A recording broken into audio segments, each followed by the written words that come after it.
Republic HoloNetNews presents A Galaxy Divided. The Galactic Senate is once more extending session hours as they debate renewed security efforts in the face of an unknown separatist menace. The mysterious superweapon, wielded by General Grievous and his droid forces, has wiped out another Republic task force in the colonies region, leaving no survivors. Senator Orn Frita of Ryloth.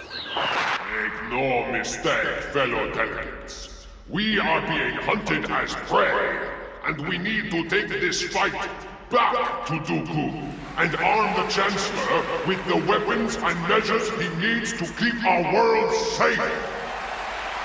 While the Senate session continues, A Galaxy Divided takes you to the discussion table with host Lyrax Pentagear. Thank you, Norman. Joining me to discuss the mysterious separatist weapon is a panel of science and technology experts from throughout the Corps. We have Professor Nasra Magrodi of the Magrodi Institute of Programmable Intelligence. Good evening. Umek Leth of the Ministry of Science. Evening. And from the Techno-Union Research and Development Wing, Bunt Dantor. Commence greetings. Gentle beings, I ask you, in your learned opinions, are we, in fact, all doomed? No, not at all. Apart from your sensationalizing of these strikes, they must really be looked at in comparison to the entire backdrop of this war. Yes, consider the scale. While the loss of material is extremely taxing, as well as the many Navy crewers who have lost their lives... Not to mention our clone troops. As I said, material, yes.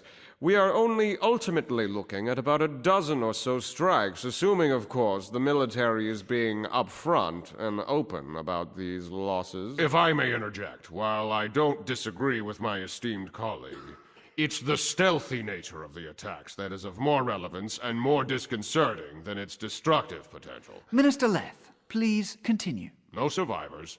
No sensor records, no deep space scans turn up any tangible clues as to what sort of weapon could be causing this. Well, in that case, can you conjecture, perhaps, what we may be looking at here?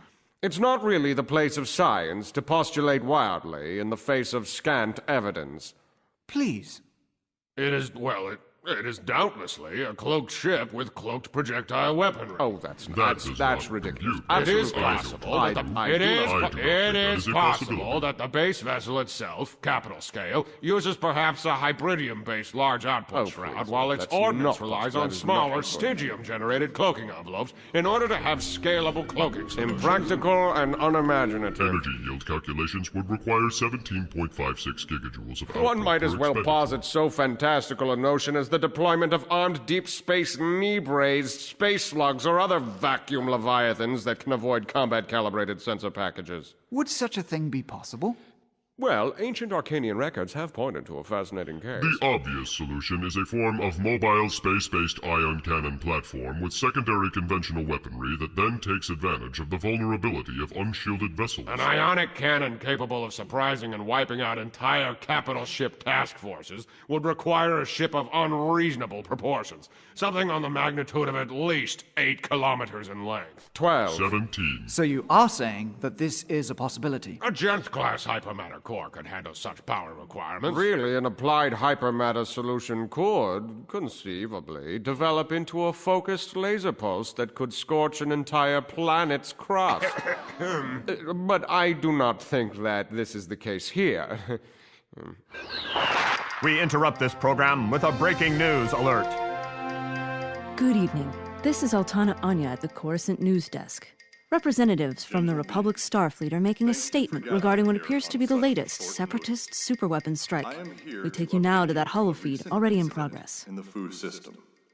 We are still analyzing the data from the attack, but we can confirm that General Ares Noon's task force did encounter enemy forces on patrol. In this case, we were able to recover a partial extract from the lead ship's mission recorder.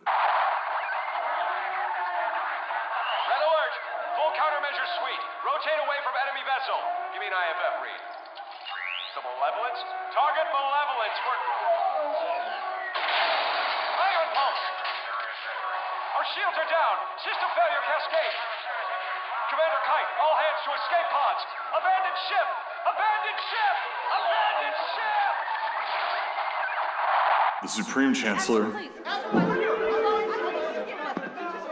The Supreme Chancellor and his advisory committee have committed more vessels to advance scouting duty, with General Plo Koon leading the Triumphant on patrol near the area where Noon's task force was last spotted. Briefings will resume once we have cleared and declassified information to share. That is all.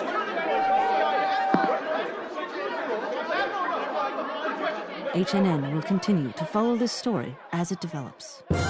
Tune in next time as HoloNetNews presents A Galaxy Divided.